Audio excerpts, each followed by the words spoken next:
पिछले 13 दिन से सच कहती हूँ, ऐसा एक भी मिनट नहीं गया जब मैंने ओम जी को याद नहीं किया हो। कुछ ऐसा हो गया कि उसको शब्दों में बयान ही नहीं कर सकते क्यों वो इतनी तकलीफ दे रहे थे। क्योंकि मैं सोचती हूँ कि इतने अच्छे व्यक्ति का, इतने समझदार व्यक्ति का ऐसा अंत क्यों हुआ, और वो जिंदगी में घबराहट पैदा हो जाती है। बहुत प्यार करते थे। नीना चली गई। मुझे ये कहना कि हम बैठी गई, कोई बात नहीं, तो और भी अच्छी तरह से करो। तो ओम जी से वैसे मंडी से पहले का मेरा रिश्ता है, क्योंकि ओम जी जब एनएसडी में थे तो मैंने शॉर्ट टर्म एनएसडी में कोर्स किया था, और उस समय उत्पेती साहब थे, वो म्यूजिक के टीचर थे। तो पता नहीं, मुझे भी ऐसा शौक है, कभी टेबल बजा के गाया, कभी कुछ गाया।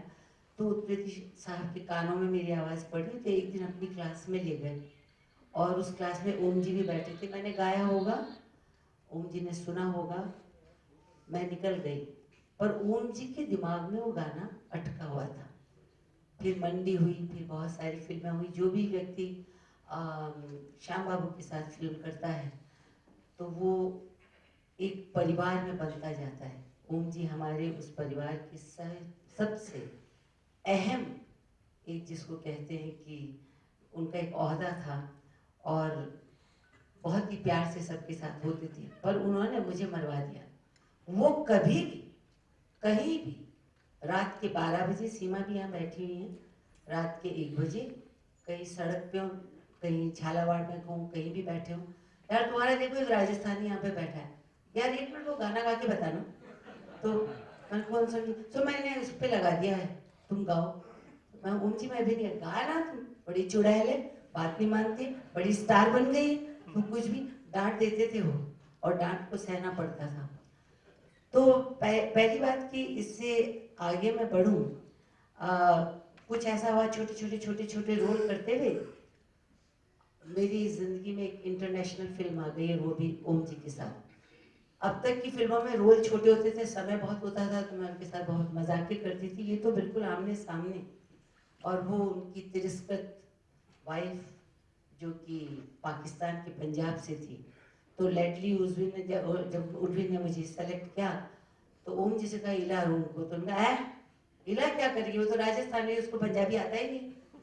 तो लेस्ली ने कहा Om ji is saying like that, would you do it? I said I will take a challenge, don't tell him, and I need a coaching.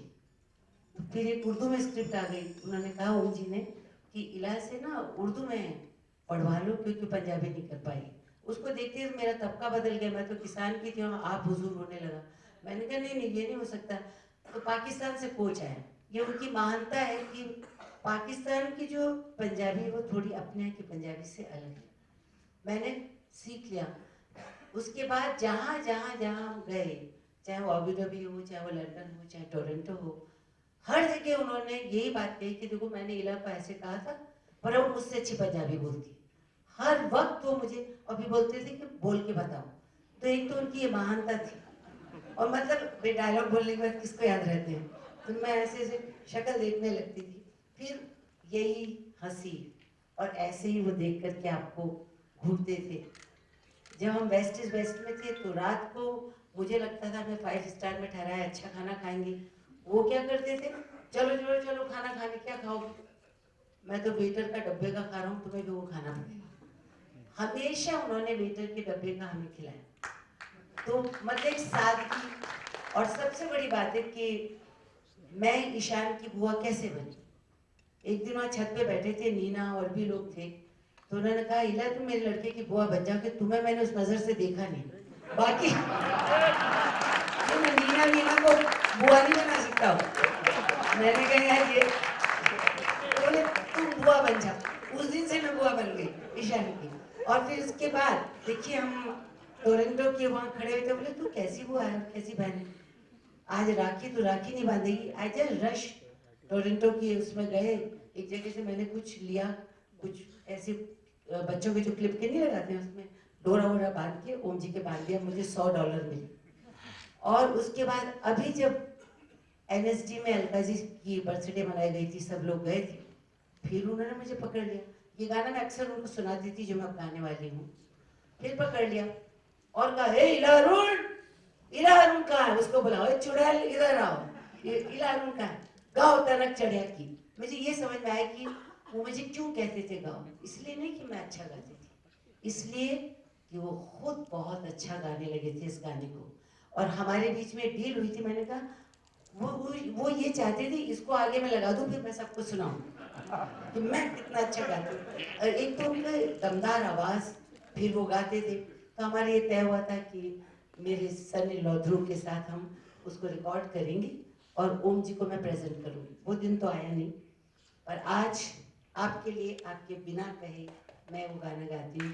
वो गाना क्या था, ट्रक वालों से मैंने सीखा था, तो जो उसका झोल है ना, ऊपर गई आवाज और नीचे गिरी, यही ओम जी को पसंद आता था, तो उन्होंने सुन लिया था। वो ऐसे था, और